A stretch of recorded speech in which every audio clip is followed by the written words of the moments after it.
ఇక్కడ కనిపిస్తున్న దేవాలయం కోనసీమ జిల్లా ఆలమూరు మండలం బడుగులంక అనే గ్రామంలో పచ్చని పంట పొలాల మధ్యలో వెలిసినటువంటి ధనలక్ష్మి అమ్మవారు.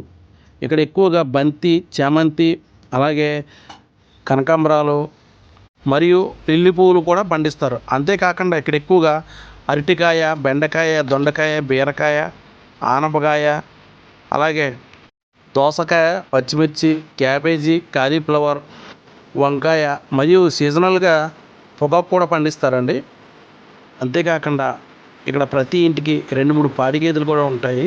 ఈ గ్రామం ఎక్కువగా కాయగూర పంటల మీద ఆధారపడి ఉంటుంది. అంతేకాకుండా ఈ ఊరికి ఇంకొక అందం ఉందండి. అదే అందమైన ఈ ఊరి గోదావరి. ఈ గోదావరికి అటువైపుగా లొల్ల, ఆత్రేయపురం, వాడపల్లి గ్రామాలు ఉన్నాయండి. ప్రతి సంవత్సరం వర్షాలు ఎక్కువగా ఉన్నప్పుడు ఈ పంట పొలాలు గోదావరి నుంచి వచ్చే వరదకు మునుగుతూ ఉంటాయి. కానీ ఎన్ని ఇబ్బందులు వచ్చినా కానీ ఈ ఊరు రైతులందరికీ ఈ కాయగూర పంటలే జీవనాధారం.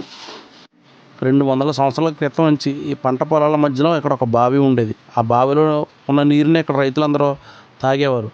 అలా కొన్ని సంవత్సరాల క్రితం ఆ బావిలో నీరు తోడుతుండగా ధనలక్ష్మి అమ్మవారి విగ్రహం ఆ బావిలో దొరికింది. అలాగా ఈ అమ్మవారు ఇక్కడ ధనలక్ష్మి తల్లి రూపంలో వెలిశారు. ఈ ఆలయం దూలం శ్రీనివాసరావు గారిచే నిర్మించబడింది.